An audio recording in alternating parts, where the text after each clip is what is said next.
एक समझ वाले, एक आंदोलनकारी, अपने जीवन को संघर्ष के लिए समर्पित करने वाले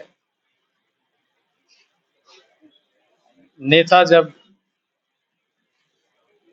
चले जाते हैं तो सबके लिए नुकसानदेह होता है, सबके लिए पीड़ादायक होता है। पिछले कई महीनों से अस्वस्थ चल रहे थे। मैं अस्पताल भी उनको मिलने के लिए गया था, गंगाराम अस्पताल में, और वहाँ के चिकित्सकों के साथ मेरा हमेशा संपर्क रहता है। गंगाराम अस्पताल के वरीय चिकित्सकों से सूचनाएं मिलती रही और काफी संघर्ष के बाद भी वो वहां से वापस नहीं आ पाए। आज हमारे बीच में नहीं है। झारखंड के लिए बहुत बड़ी क्षति मैं मानता हूँ। व्यक्तिगत रूप से कई वर्षों तक उनके साथ, उनके नेतृत्व में काम करने का मौका मिला। पहली बार मैं जब जनप्रतिनिधि के रूप में चुना गया झारखंड मुक्ति मोर्चा की ओर से, सदन में संवाद करने का मौका मिला, तो संघर्षों की पृष्ठभूमि और झारखंड के भावना को मैंने विधानसभा में रखने का काम किया। तो उसके पीछे स्वाभाविक रूप से एक आंदोलन था और उस आंदोलन का नेतृत्व शिबू सोरेन जी के हाथों में था। मुझे याद है स्वर्गीय विनोद बिहारी महतो जी जीवित थे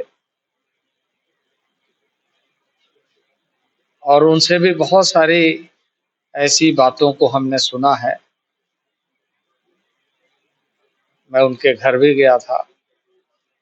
स्वर्गीय विनोद बिहारी महतो जी के एक पुत्र ने आत्महत्या कर लिया था। उस समय मैं उनके घर गया था और उस समय बात करते हुए दो महत्वपूर्ण नेताओं को, स्वर्गीय विनोद बिहारी महतो और शिबू सोरेन जी, कि किस तरीके से यहाँ की आवाज, और खास करके उन दिनों में विस्थापितों की लड़ाई, एक तरफ विस्थापितों की लड़ाई स्वर्गीय विनोद बिहारी महतो लड़ रहे थे, दोनों तरह से आंदोलन के बल पर भी, आंदोलन के साथ, और दूसरा कानूनी लड़ाई भी, क्योंकि बहुत सारे लैंड एक्विजिशन के बाद मुआवजा का विषय कोर्ट में लंबित होता था। और शिबू सोरेन जी महाजनी आंदोलन से पूरे झारखंड में जन समुदाय को जगाने का काम, बहुत, जिसे कहा जाए कि 24/7 मेहनत करने वाला। उन दिनों में मुझे बहुत सारे बातें, कि जब एक मारुति 800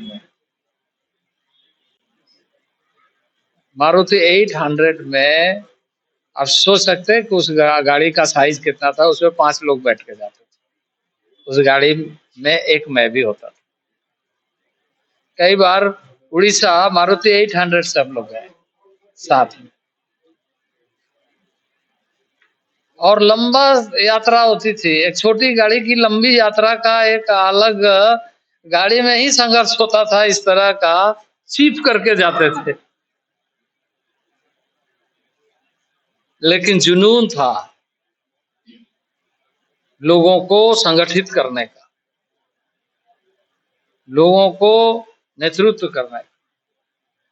तो ऐसे बहुत सारे, कई बार रात में गाड़ी खराब हो गई सड़क में,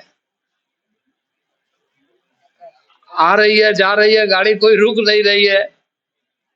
फिर बाद में कुछ गाड़ियों को जबरदस्ती रोका गया और जब उनका नाम लिया कि गाड़ी उनकी है तो सारे ट्रक ड्राइवर आकर के गाड़ी ठेलने में लगे। ये उनकी एक अपनी आत्मीयता।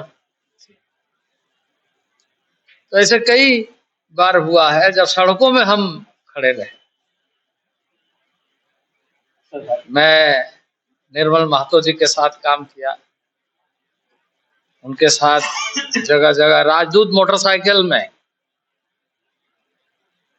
गांव गांव घूमने का मौका मिला। तो बहुत सारी ऐसी चीजें जुड़ी हुई है स्मृतियों में जिसको हम भुला नहीं सकते। और इसलिए आज बहुत सारी बातें हो रही है, बहुत सारी चर्चा हो रही है, पर झारखंड को समझने वालों की कमी हो रही है। ये हमारे लिए सबसे बड़ा दुखदाई